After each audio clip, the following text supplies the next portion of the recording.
Welcome back to another Witsup Weekly Grind. Apologies for missing out and being a little bit sporadic with our Monday version of the Witsup Weekly Grind.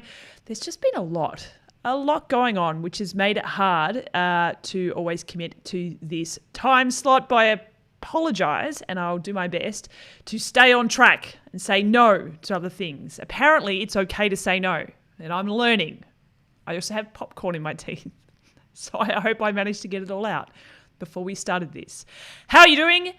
As always, please let me know if you can hear me okay. It's really hard for me to get an idea. There's about a 6-second delay. I always knew there was a delay, but I've worked it out that it is about a 6-second delay when I am chatting to you all. So it's good to know that you can hear me. Kate Somerville, welcome. Hope you're doing well, friend. We have got Kate Bevilaqua today, one of your mates, I think it's fair to say, who's joining me very soon. She's sitting in the wings, in the Skype wings at the moment, waiting for me to bring her on. Anne Stansel says, yep, hi Steph, sounds good. Thank you, Anne. I will email you back this afternoon as well. Had to take a couple of days away from the computer over the weekend. Folks, before we welcome Kate on to the Witsup Weekly Grind stage, who watched we're going to talk about this later, but who watched the live streaming of Ironman Tulsa? Fantastic to see some solid racing. I personally didn't stay up late to watch it. I think I saw the first maybe 30 minutes of the swim before Frankie decided to get out of bed, and I had to deal with that at about 10:30 last night. Speaking of which, any parents out there, if you have any tips whatsoever about how to keep your toddler in their big girl's bed overnight, that would be great. Since she has gotten her big girl's bed, she has not stayed in it once. So we have not had a solid night's sleep since that day. Bed looks great. Really happy with how it turned out. Not so happy with the fact that I'm either having to sleep in the bed with her, she's in our bed with us, or the trundle gets pulled out and I have to sleep on that, which I think is why I've hurt my neck. Anyway, any tips from parental folk out there, please let me know on how to keep your toddler. I've tried bribery. I'm trying to give her new Bluey toys. I've told her that the sleep fairy will come and visit her the next morning if she stays in her bed all night. I've bought one of those grow clock things, which basically just says, unless the sun is shining on this clock, don't get out of bed. And funnily enough, young Frankie Flo has a mind of her own. She's very independent. Well, I say independent, as in she likes to do what she wants, but then she needs to be near us at night. So I don't know. We'll keep trying different things. Anyway, so back to Ironman Tulsa. We will talk about this a little bit more in depth later on after we get Kate on to the Witsup Weekly Grind. Fantastic racing over there. We've also got Sid Slam as well to bring to you. Kate Somerville has said Tulsa was great to watch, mostly the run. Great sub-3 from Sky and great run from Kat. Daniela is nailing it. Absolutely.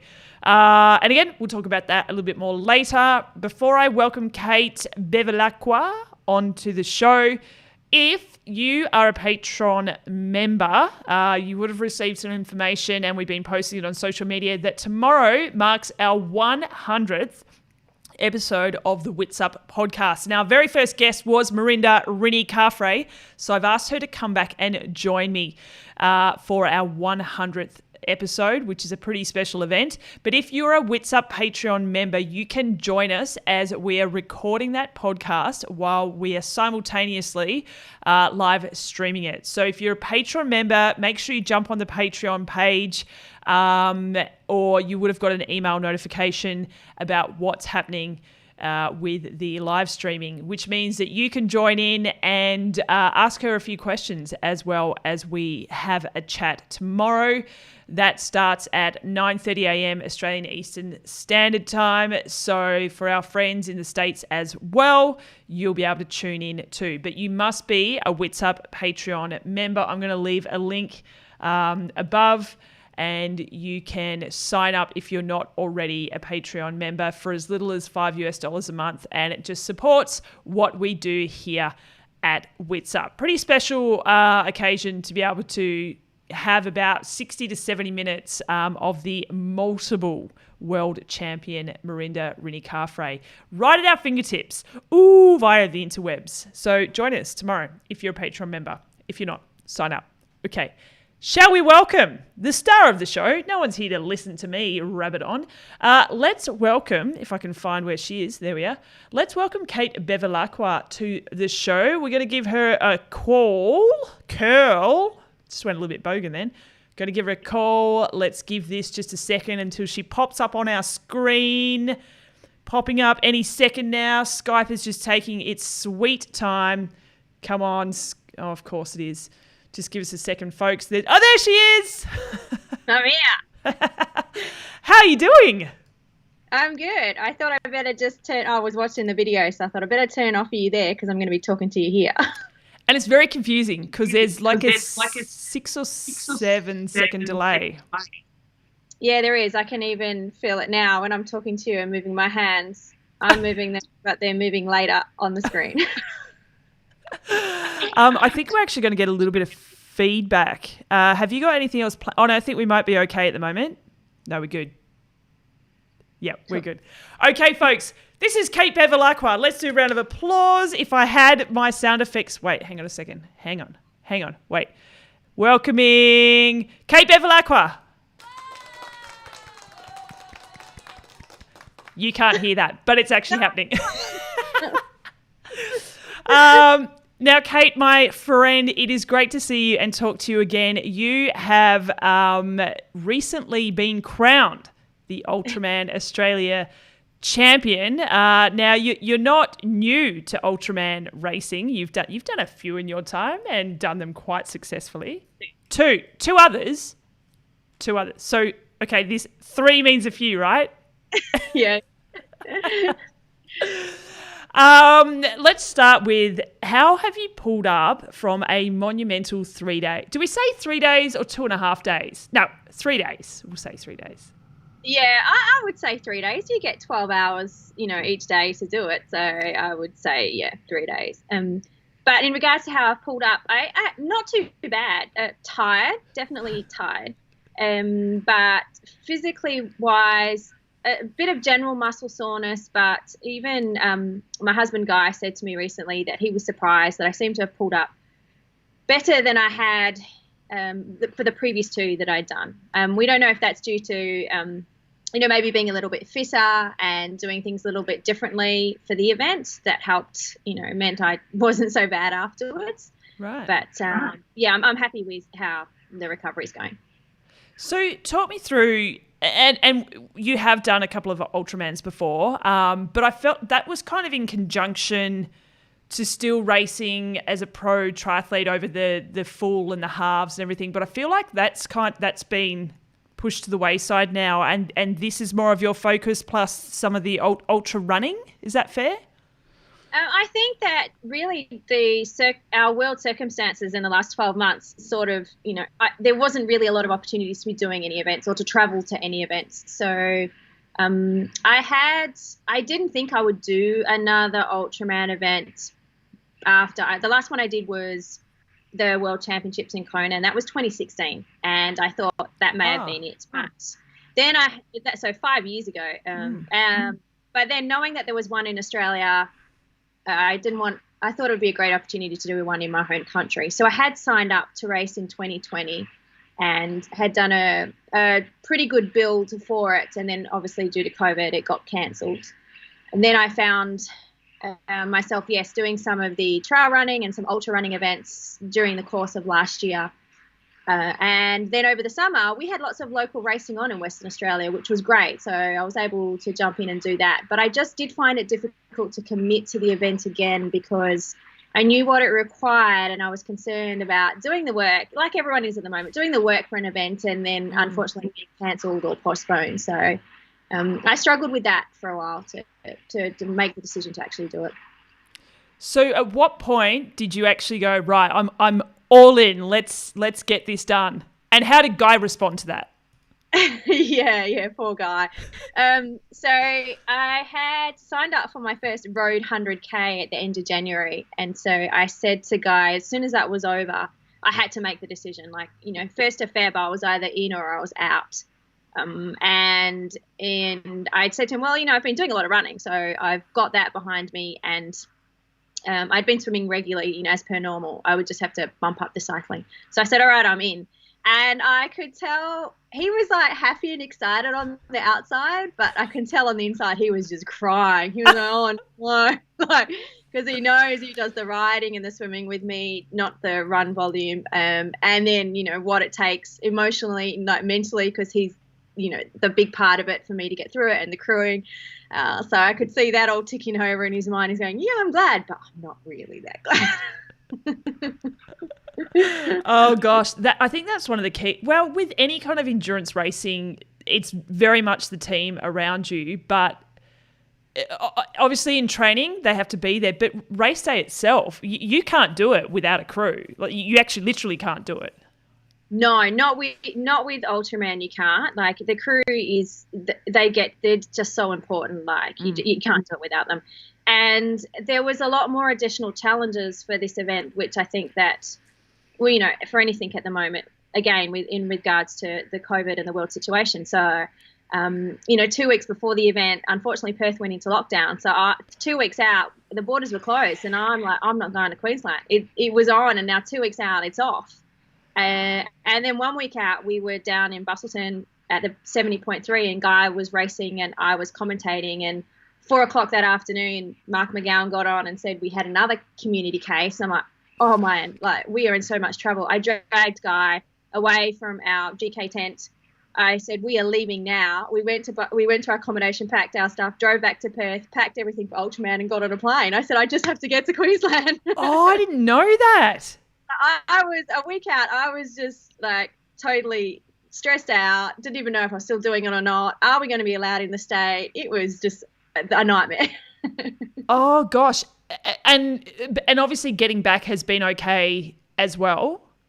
Getting back hasn't been an issue, and right. We weren't worried about that. If we had to self-isolate and quarantine coming back to Perth, fine. Like, that was not a problem. I just wanted to get to Queensland and I had to get on the start line, because again, if something happened when we were over there, because we'd just left Perth, then you still have to abide by the laws in Western Australia, so we would still have to self-isolate over there. So I'm like, just get me to the start line, and the rest is a bonus. Ultraman's a pretty self-isolating event anyway, isn't it? Yeah, it is pretty much. Except for your crew, which is part of your bubble. Yeah.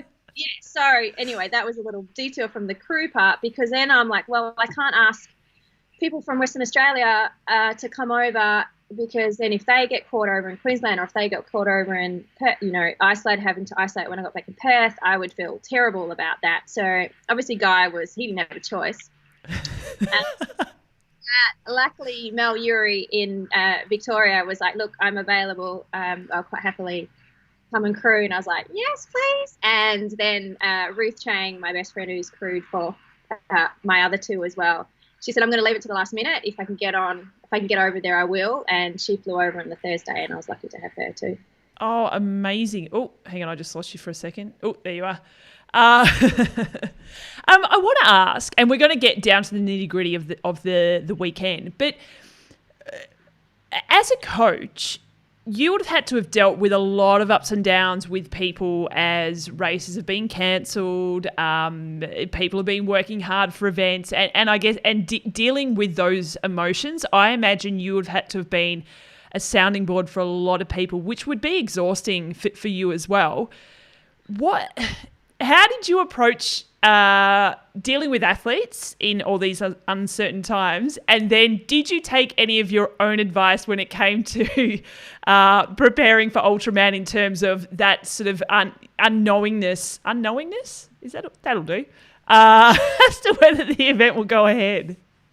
Gosh, it's so true though. You're 100% right in what you talked about, because as a coach, you just can't help it. You take on all of the emotions that your athletes are feeling, good, bad, and otherwise, because you're just a part of that journey. So and it's been going on for over a year. Like everyone's been dealing with it. So I thought I did pretty well at taking on the advice I would give them, and some of them quite happily gave me the same advice back. Like they would send messages like, "Oh, my coach once told me this, this, and this." So I love it. Do as I say, not as I do. That's right. Okay, so let's get to the event. Actually, sorry, now before we get to the actual event, out of the 3 that you've done, where does this sit in terms of toughness, likability? Yeah,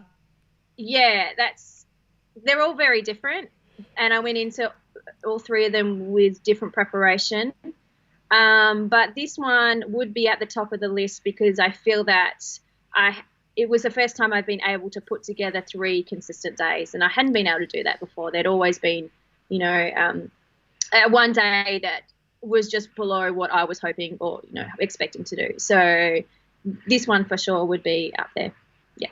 Oh wow, that's awesome. So you are indeed like a fine wine and getting better with age. Yeah, it's good news, right? It's great news, especially for someone who just turned 40. Best is yet to come. Excellent. Okay, so let's talk through the day. Day 1, swim bike. Remind me of the distances. Day 1 was we did a 10K swim and 145K bike. Okay, I'm just wondering how much people are sweating just listening to that. Conditions and you mentioned that you approached things a little bit differently for this one than the prior 2. What was different? Just in regards to training, I'd had more of a background of ultra running over the last 8 to 10 months, so that definitely helped. Swimming was pretty similar. I stuck to the similar plan for swimming, but cycling I did ride a lot more. I picked up the volume and I was doing more back-to-back long ride days compared to what I'd done in the past. And I also, nutrition again was like a more of a focus. You're really underestimating this type of event how much you need. And I mean, in fact, on day 2, I put on 2 kilos or something at the end of the day. So, wow. Wow, that's amazing. That's great though. Yeah, that's right. Yeah, over that sort of distance. Yeah, and I needed that all on day 3. I ended up being 3 kilos lighter on day 3. So it was, it's not a bad thing how it worked, but yeah. So day 1, unfortunately day 1, the swim was the part I was probably most disappointed with, and as thankfully my husband reminded me, he said it wasn't to do with the training or ability, but there was just some really strong tough conditions. We had a strong current, so the first 5Ks was pretty good, but the second 5Ks it got rough, and then we were pushing into a current. And so when we got out of the water and I saw the time, I looked at it and I was like, oh, please tell me it was long. And Guy's like, no, my watch said it was pretty spot on. I was like, oh, really swim that bad? Well, compared to my two previous times. And he said, no, you just had some tough conditions with a current. So it didn't really make me feel that much better.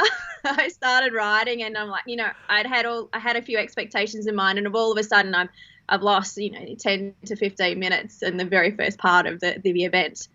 So I had to let that go pretty quickly. Can I ask a question? Would you have preferred him to have lied to you?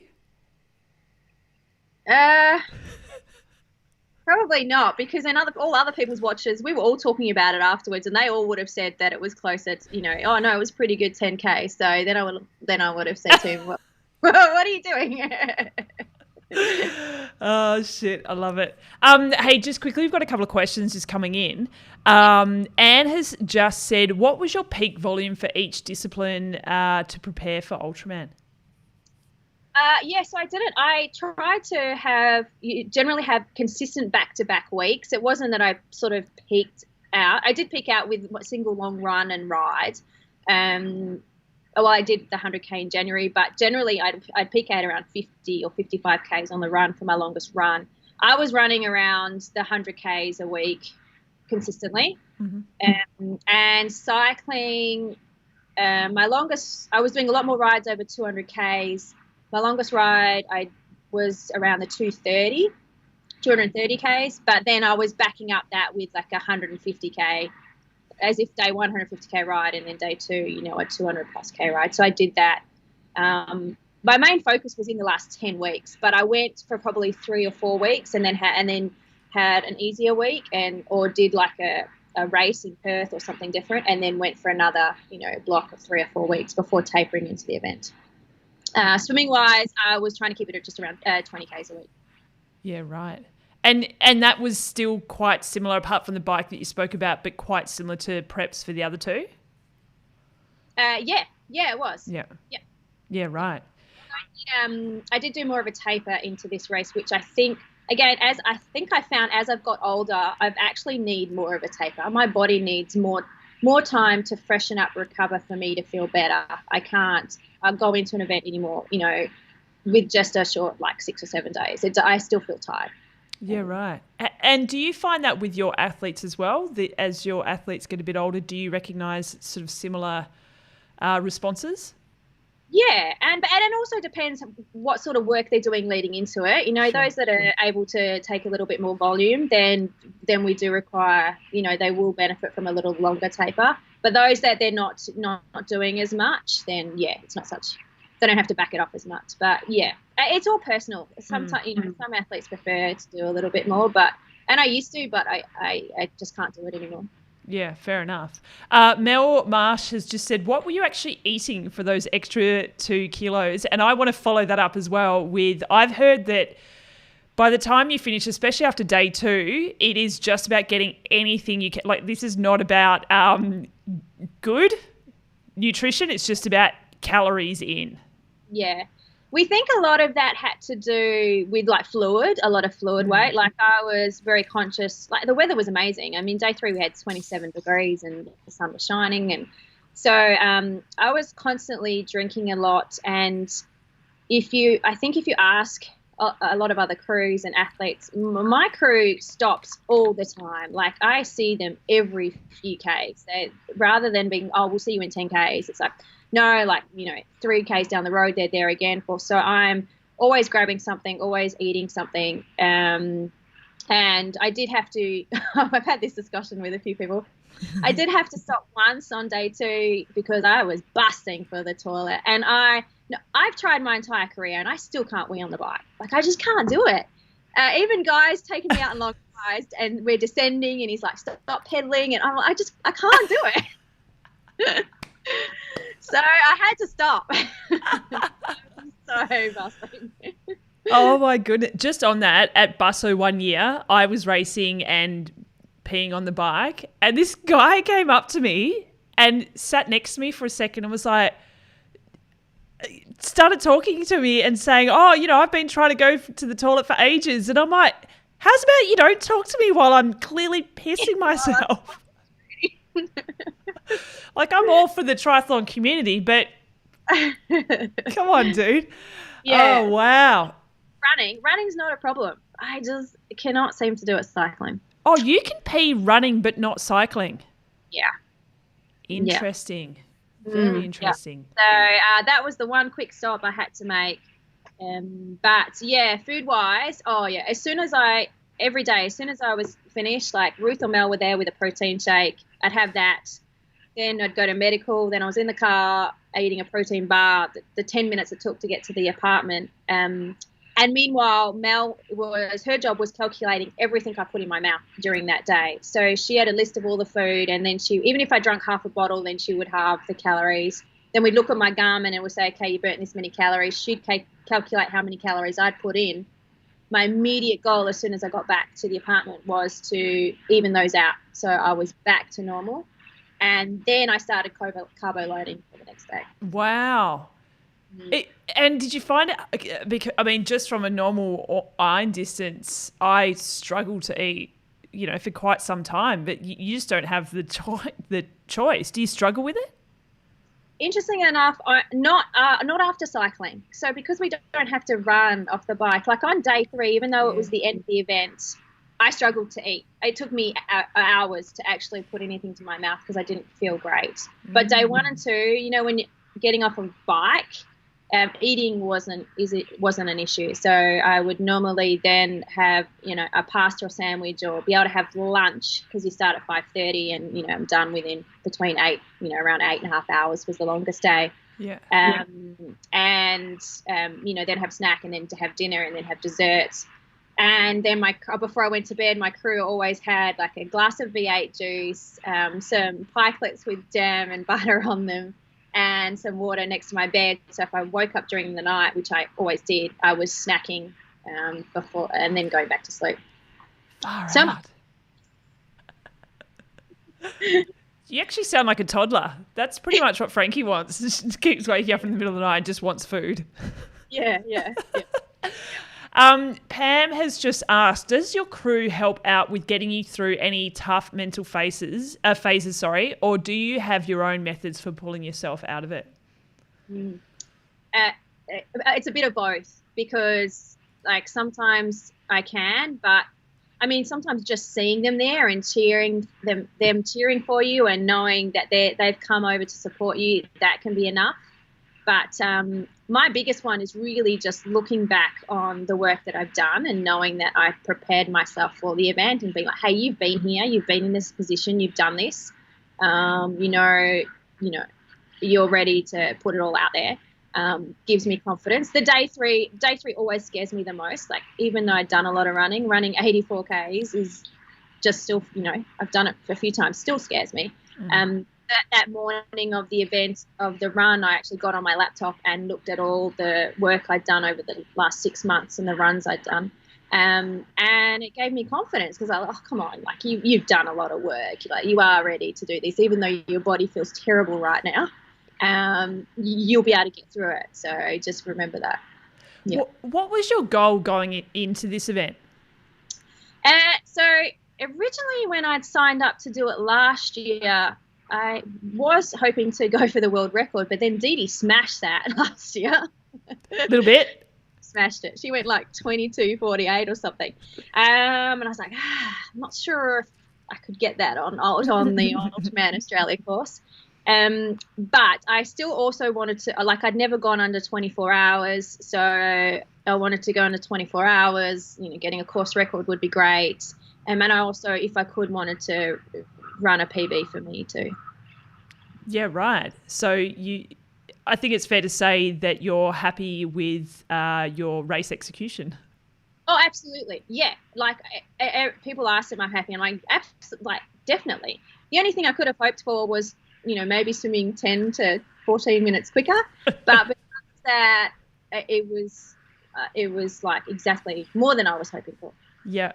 I've got one more question, but I'm just going to quickly say, if anyone else has got any questions, just leave a comment, let us know, and we'll ask Kate before we let her go. James Carrots has just said, just under 24 hours, no biggie. And yeah, so casual.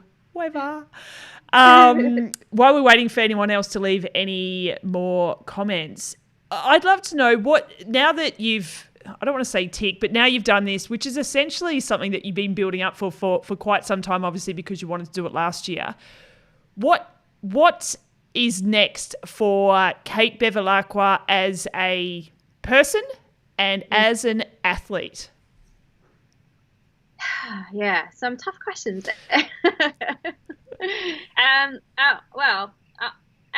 As a person, we've just, you know, our season has just ended in Busso, so I'm passionate about the coaching, and Guy and I love what we do with GK Endurance. So it's a lot of our athletes we've had to force to take a break at the moment, not because I don't think some of them, you know, realize that they've been going for a year, you know, with the season changing and races not being on, everyone's just been go. So mentally and physically, you know, you do need that little break. So a lot of them will be, we'll start building a back again soon for events, and you know, there's lots of things that they can do, and we have camps on that we run for them, and so yeah, I'll be looking forward to that. Although Guy and I personally have been enjoying a bit of a break over the last few weeks, and just what I call exercising rather than training, which is really enjoyable. Yep. I actually, I actually thought you were going to say, when you said I'm passionate about coaching, I thought you were going to say I'm passionate about drinking red wine. Just being. That too. And sorry. So then, what's next? What can we expect from Kate Bevilaqua, the athlete who has done a lot in her career, a lot. But I don't know. I feel like there might be more to come.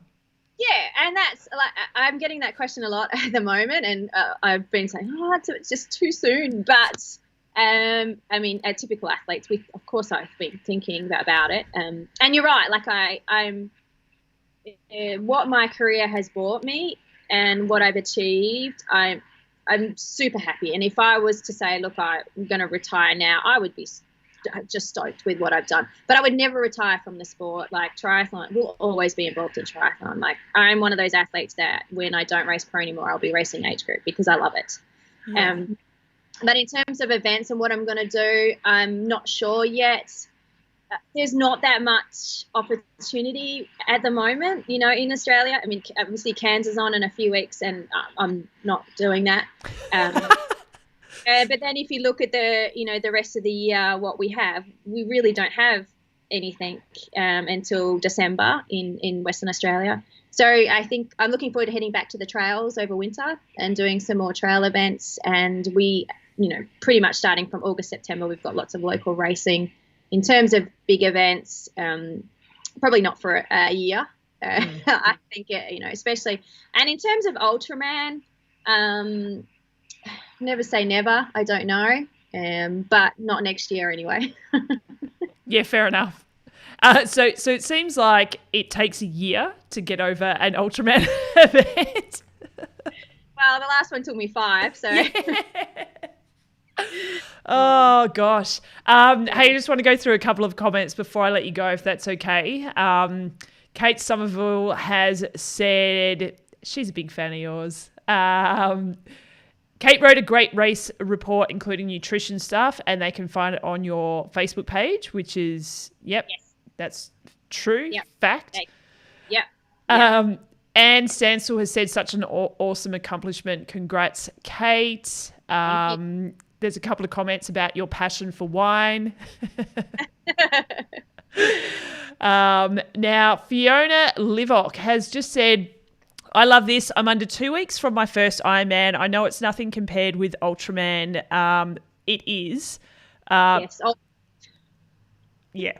Especially your first one is ultra. It is epic. But it's been a big goal. Maybe Ultraman one day. Anything's possible if you believe you can do it and put the effort in. So let me leave this with you, Kate. Any words of wisdom for Fiona, who's about to do her first full distance?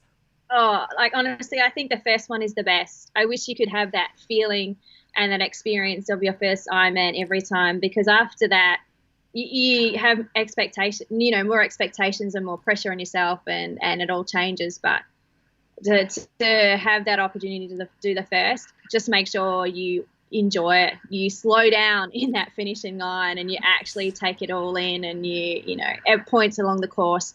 And like I said, what I was doing, just remind yourself that you've prepared for it.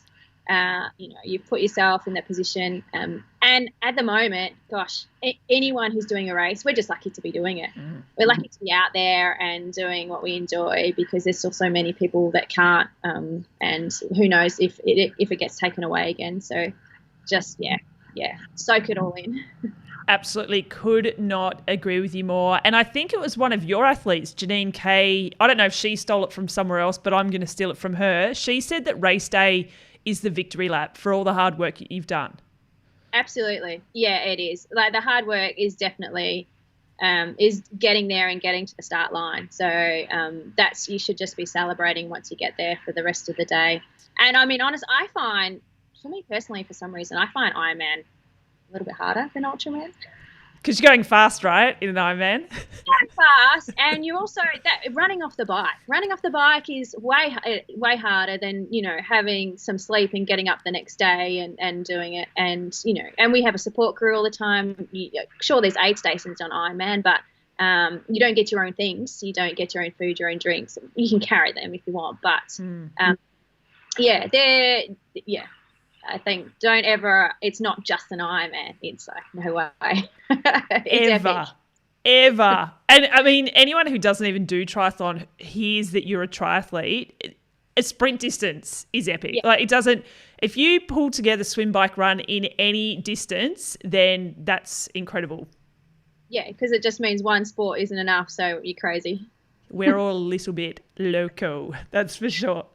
And just so you know, Fiona is doing Cairns, and she said thank you very much for the kind words. Sue has just jumped on. Sue Hutter, triathlon super fan, and she has said, do you miss Boise? Have I pronounced that right? Yes, you did. Yeah. Yeah.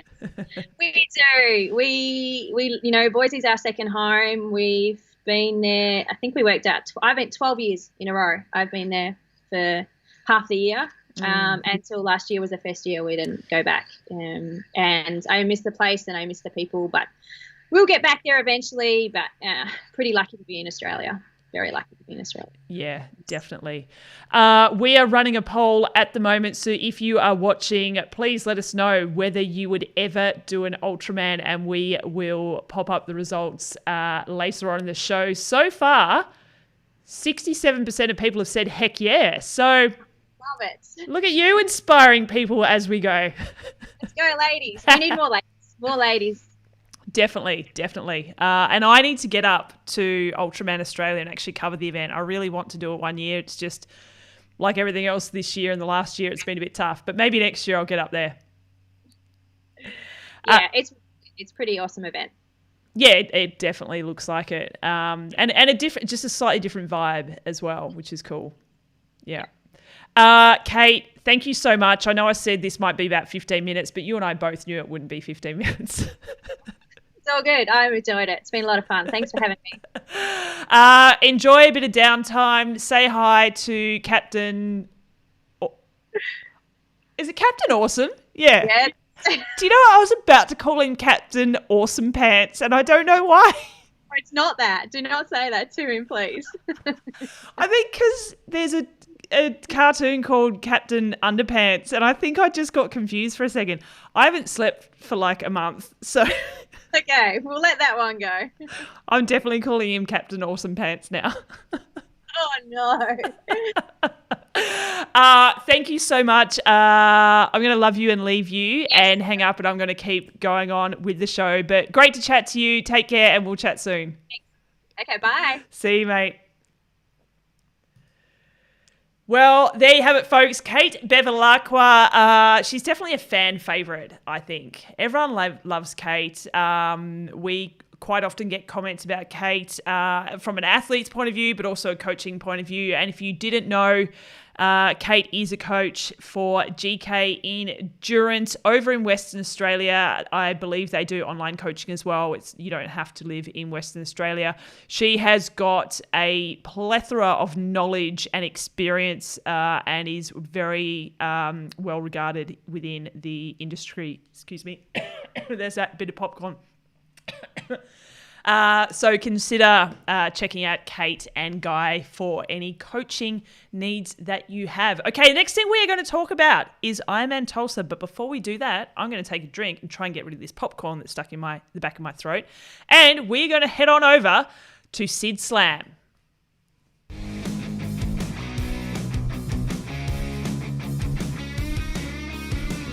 Okay, Sid Slam this week, and we are completely ad-libbing, no paper at all. Steph, don't start the timer yet. I've just finished watching the Ironman Tulsa coverage, and I'm buzzing, so we thought we'd just hit this straight away. Okay, 3, 2, 1, go. All right, we're going to start with the World Triathlon Series, but it's not. It's the World Cup in Lisbon, which saw Nicola Spirig take the win and probably consolidate her place for her 5th Olympic Games in Tokyo. Spirig won Gran Canaria middle distance only a few weeks ago and now shows she can compete with the best over the Olympic distance and going for maybe another medal. But the big race of the weekend was Ironman Tulsa, which saw Daniela Ryf take another win. Looked like she struggled a bit at the end, but she still was ridiculous. She was second out the water, about 80 seconds down behind Pamela Oliveira, but then soon took charge on the bike. Never really looked back. Had 15-minute gap coming into T2. That went down to 5 minutes, but more of that later. But yes, Daniela Ryf, another win. Struggled at the end, but still, she's awesome. Another level above the rest of the women. Behind her, though, there was some epic racing from the women. It was a chase pack. There was... now, and this is where I needed my notes coming out of the water, but Monch, Kessler, Crowley, Morrison all came out the water together. Powerhouse of bikers on the bike. About halfway through, though, it was Ryf up the road, but then we had a trio of Kat Matthews, who had ridden up to Monch and Morrison, who then were powering away on the bike. Kat Matthews got a penalty, we think, for slotting in. So she served that 5 minutes at the start of the run, but soon, once she got going again, she was tearing away. It was Sky Monch was running in second. Morrison was dropping back, but Matthews just ran an impressive race. She's never, in her third full distance ever, she's never run a sub 3 hours. She went to 49.49 to take second with only 5 minutes and 1 second behind Ryf. Leave it there. But yeah, awesome racing. So Danielle Ryf won, Kat Matthews was in second, Sky Monch also ran sub 3, finished in third, Heather Jackson was in fourth. Kona Slot had to roll down quite a few places. The races still go on, but I'm thinking it's Garutz Farad, who also ran a sub 3. I'm thinking it will be Kim Morrison and then Tara Grosvenor, who will get that third Kona spot. Rolling down, I think, was 8th and 9th place.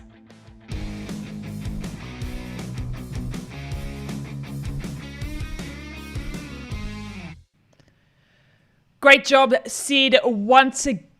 Before we continue chatting about Ironman Tulsa, let's just pop the results of this poll up on your screens. It looks like just by a whisker, with 56% of people have said they would do an Ultraman. 44% obviously saying, no, you're kidding. It's a hard no.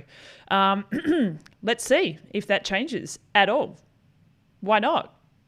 I don't think I'll be doing one anytime soon, but I can't string together swim, bike, run over a sprint distance at the moment. So Ultraman seems very, very far-fetched for me. Let's jump on over to Ironman Tulsa, and Pam Goodley has already said several fantastic runs from the top winner, and she is absolutely correct.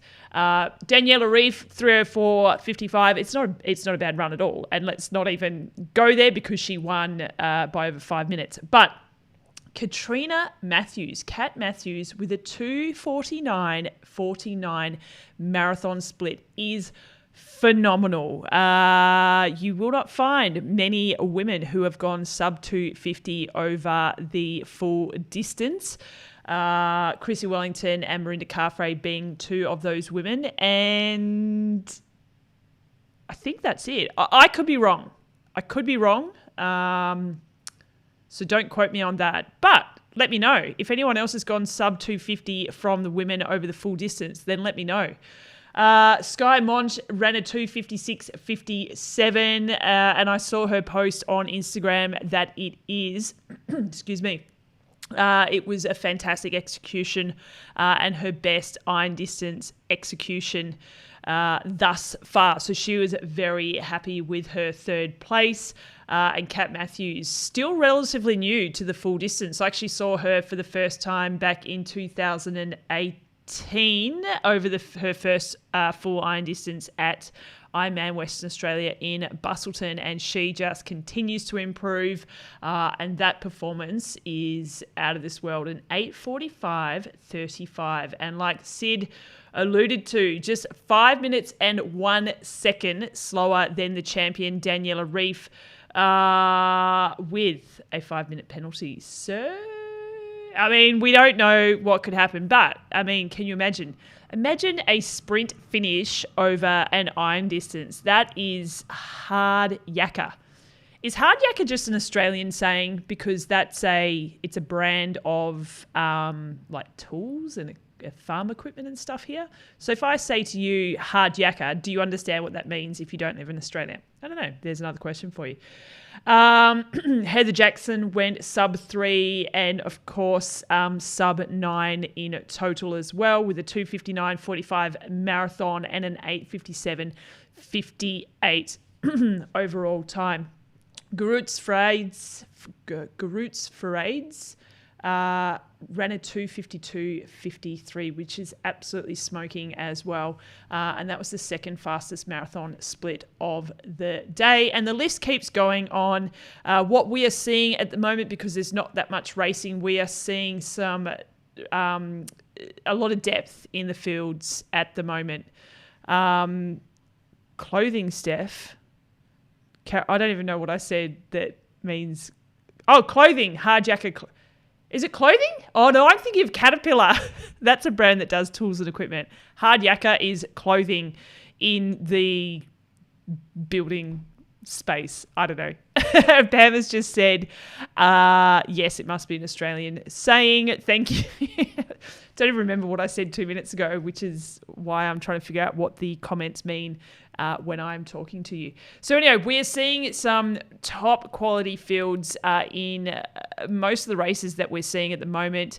And a big part of that is because there's not very many races at the moment. So everyone is funneling into the same races, which is... I don't know, this is something that we discuss year after year after year. Perhaps there are too many races in a normal year, too many races across the globe, which starts to dilute the depth of field. So, any race at the moment anywhere is getting some top-notch athletes racing. And this weekend at Ironman Tulsa North American Championship was another example of that. So... Sky Monch, that means that she is the North American champion, being the first US of A athlete to cross the line there. Just ahead of, it was about just over 10 minutes ahead of Heather Jackson, her fellow US athlete. Back over to the comments. Anne has just said, was wondering about the potential outcome without Kat's penalty. Kate Somerville, hard yakka means hard work. Been on the beer ads. That's true. Also close.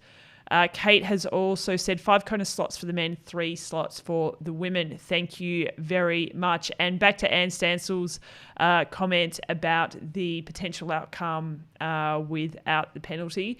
I mean, it's easy enough to strike 5 minutes from her end result, but so many other things at play when it comes to racing. And if they did happen to be that close towards the end, Daniela is one hell of an athlete, one hell of a fighter, and I can't imagine her letting anyone get too close to her. But you never, ever know. So I'm just going to put this poll up as we start to wind things up. Do you think, this is assuming that Kona goes ahead, do you think Daniela will take back her crown in 2021? Currently, Annie Haug is the reigning champion for the past 2 years, obviously with Kona not going ahead last year, so she still retains the crown. Will Daniela snatch back her crown from the previous year? Will Annie Haug continue to be the Kona champion as she's the current world champion? Or do you think it is anyone's race? And if you do think it's anyone's race, I want to know, leave a comment, who do you think could take it to Annie Haug or Daniela Ryf? Who, just leave a comment, let us know. Who do you think is capable of becoming this year's Ironman World Championship winner? Sue Hutter says no, she doesn't think so. Sorry, Sue, does that mean you don't think anyone can? No, hang on. The question is, will Daniela take back her crown? So Sue, I assume that means no, that she will not take back the crown. Pam Goodley has said, love Daniela, but she was hurting at the end of the run today. If Kate were right there for a sprint of Kat, I imagine, hard to say if Danny would have pulled off the win. Interesting. James Carrots has said Annie Haug has been injured or not yet raced recently. So Annie Haug was meant to race at Challenge Miami, but ended up having COVID. so she couldn't race there. I'm not too sure when her next iron distance is. I'll have to have a look. I haven't looked into it, to be honest. But keep in mind, when she raced at Kona, she raced at, was it Copenhagen, I think, to qualify and smashed it out of the park. I think it was Copenhagen. But she had done very little running leading into that race, and then again leading into Kona as well, because she was carrying a bit of an injury. So Annie Haug is one of those athletes who can pull out the goods on race day, and she's proven that time and time again. Kate Somerville, impressive for Daniela at St. George and Tulsa, but there's a few who could take it. Kate Somerville, put your money on the line. Who is going to? No one has said anyone other than Annie or Daniela taking the crown. I want names. James Carrots has said, yes, Rona strikes again. There's not much of a form. Yeah, exactly. We just don't know what Annie Haug, what kind of form she's in at the moment. Kate Somerville has said, do you think Lucy will be able to? She's doing shorter stuff. I don't know. I mean, obviously Lucy Charles Barclay is always there. Since she has been racing the full distance. She has been crushing it in Kona, but is always the bridesmaid, never the bride. So could this be her year? I don't know. Maybe it could be. Who can say? Not me. I don't know. We will find out, hopefully. Anne Stansel, did Teresa Adam get a Kona slot? Yes, she took her Kona slot at New Zealand last year. So that means it gets carried on to this year, I believe. Again, someone correct me if I am wrong. Back to James Carrots. Typo. Hasn't been much of a form guide. Reef looks pretty hungry. Can Lucy find a good run? After that, there is anyone in form. Is there anyone in form and with this kind of caliber? Harsh but true. Oh, and that's why we're asking the question. Hard to say. I mean, Kat Matthews' race on the weekend is showing that she could absolutely be a contender. Like, that was a fantastic race. It's also a bit hard calling it at the moment. We've still got many months to go until Kona, and that is obviously when these people want to be peaking. Sue Hutter has just said, I'm a bit superstitious, so I can't say it because I feel like I'll jinx it. Don't say it then, Sue. Don't say it. Okay, we are going to pop the results up, and then I'm going to go back and lay down because A, I'm tired from not sleeping, and B, I've hurt my neck from sleeping in Frankie's bed all night. So the results from our poll say that Daniela can absolutely take back her crown. And then 40% of people have said it's anyone's race. No one has said that Annie Haug can keep her crown. So that's interesting. The reigning champion. That doesn't happen often, where people just flat out don't agree that the reigning champion will go back to back. Do you say, well, it's not back to back because there's an extra year. Back because there's an extra year. I don't know. Anyway, folks, thank you so much for tuning in once again. Before I love you and leave you, tomorrow we are recording our 100th Witsup podcast episode live. We're inviting back our very first guest, way back in the day. Marinda Rini Carfrae is coming back to join us on the Witsup podcast. And if you're a Patreon member, you will have had information to let you know how to watch that recording live as we stream it. But you need to be a Witsup Patreon member. If you are not a Patreon member, just jump on. Here is the link. Oops, let's pop it up there. Just head on to patreon.com/Witsup for as little as $5 a month. You're supporting what we do here, and it helps us to continue to do all of the great things that we do here with Witsup. So if you are a Patreon member, you can watch that interview live and ask questions and just get a bit more involved if you wish to do so. If you're not a Patreon member, the podcast will be out on Friday. As per usual, we will launch that on Friday, but you don't get to listen to us chat live. So it's your loss.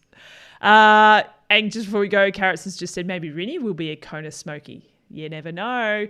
She did really well after the birth of her first child. She has another child now, so if I do my maths correctly, that means she will be double as good returning. All right, guys. Have a fantastic day, evening, morning, wherever you are in the world. Take care of yourselves. Take care of... Oh, my God, it's starting to sound like an Ellen. Take care of one another. Anyway, just be good to everybody. Be fantastic. Be greatness. And I will... If you're a Patreon member, I'll see you tomorrow. If you're not, I will see you here next week. All right. Take care, team.